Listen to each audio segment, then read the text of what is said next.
I was in for a short period of time in the Air Force, but they didn't want me. I had my knee problem before I went in. I said, hey, I got a knee problem. I said, oh, it'll be fine. Da, da, da. And a few weeks in, it swelled up like 2-3 times as big as normal. And they were about done with me by then. So they said, oh, you can go fight in all these courts. And I was like, nah, you don't want me to hit her. So I got honorable medical. So I guess I'm a veteran, but I have relatives that have gone through major traumas in life of war. And so I have a hard time even saying that out loud.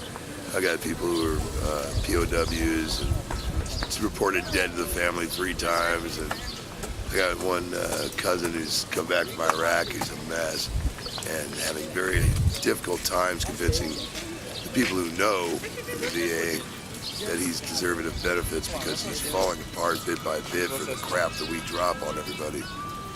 So, he's recording. Thank you. So, yeah. And so that's why you're hunger striking now? That's the main reason that got me here in the first place. But I got sent by the great one. Whatever way you look at it, the higher power sent me to tell all the babies that they're right. It's time for the good babies to win and the bad babies to get the hell out of the way. And all the good babies know, and they did not fear anything. We're supposed to win because we're good babies. That's the deal. I'm out here because I served from 1979, 1984. I served on the demilitarized zone and as a chemical specialist in the military. And because of the friendly fire in my own unit and because of some of the things I saw up at the DMZ during firefights, it traumatized me to the point where I carried it for 28 years, and it's affected every job I've had, good or bad. It's affected my social situations, my chance for a relationship with a woman. It's affected my well-being, my family members. And then when I was homeless in February of this last year, or of this year, and I saw the solidarity amongst workers and students and so forth that were going to be affected by the budget cuts under Governor Walker, I began to see the bigger picture and realize that myself as a veteran, being denied my disability twice, and the bureaucracy that is actively participated in, that when they got done going after people in their individual states, they're going to go after the veterans nationwide. And I thought that was wrong. So I'm stepping up. I'm day 11 in the hunger strike. I'm telling Barack Obama that I will not stop eating, or that I won't eat, rather, until I hear from him that he's going to address the corruption in the VA and the Social Security Administration, and why the money always gets reappropriated back to Congress and then sent off to billionaires. While we have so many people that are homeless, so many people that are being affected by the economy, so many people that are being denied their disability pensions,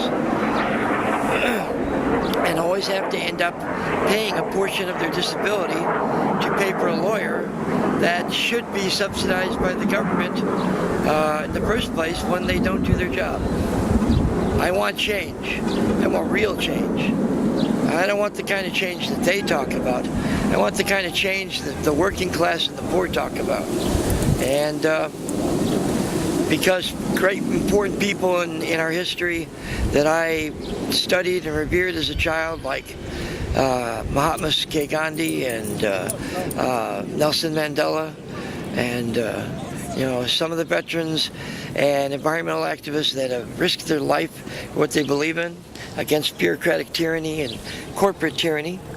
I've decided the night that the Senate here in Wisconsin voted on the budget bill and passed it, that was the last straw.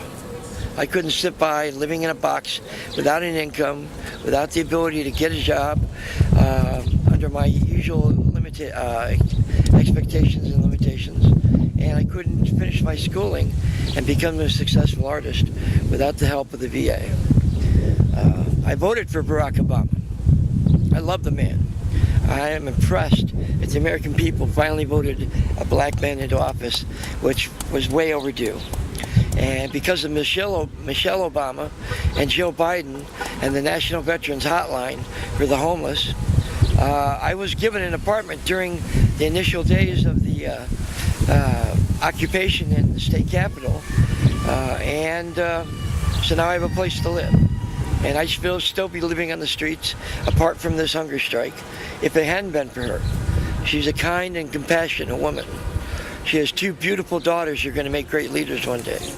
And Barack, I know he's involved in money and finance, and is feeling pressure from all sides, especially with the terrible mess that the previous Republican administrations left us in Washington. I think it's time people stop judging him, start working him, start holding the Republicans and the Tea Party accountable for deceiving their constituents during the last election and what their agenda really is. And if they won't change, then we'll, by any means necessary, force them out of office. And this is my next move. I'm willing to risk my life in spirit with God, upholding God's laws, not man's laws, to send to the hearts of the American people, to send to the hearts of the democracy fighters in Egypt, in Libya, in Spain, in Greece, in Italy, in France, in Sweden, in China especially. The 21st century is supposed to be about enlightenment and prosperity and transcendence toward prosperity for all. We can't go back to the 1900s. I refuse to go back to the 1900s. And I think the people in these countries that are being affected by NAFTA and the free trade agreements need to rise up and say, yes, we're part of the democracy movement also. Let's crush corporate tyranny. It's okay that they make money, but not at the expense of human life, ecological subsistence, and the planet. Yay, right on. And if the right-wingers don't like the message, then maybe they ought to pray, because that's where the message is at. I would suggest that very soon. They really need to get this in their heads right away. God is here now for the good babies and the bad baby. Oh, for real. For real. As weird as it seems. For real. Maybe it's weirder to me than most. I was disconnected a long time. 2 things that I was reminded of in history. One was by a great, great man during the Revolutionary War who helped establish this democracy we have. His name was Patrick Henry. He said, give me liberty or give me death. I don't remember who the other man was, but the saying still stands. Yay. If you're not part of the solution, you're part of the problem. Right on, brother. Nice to hear.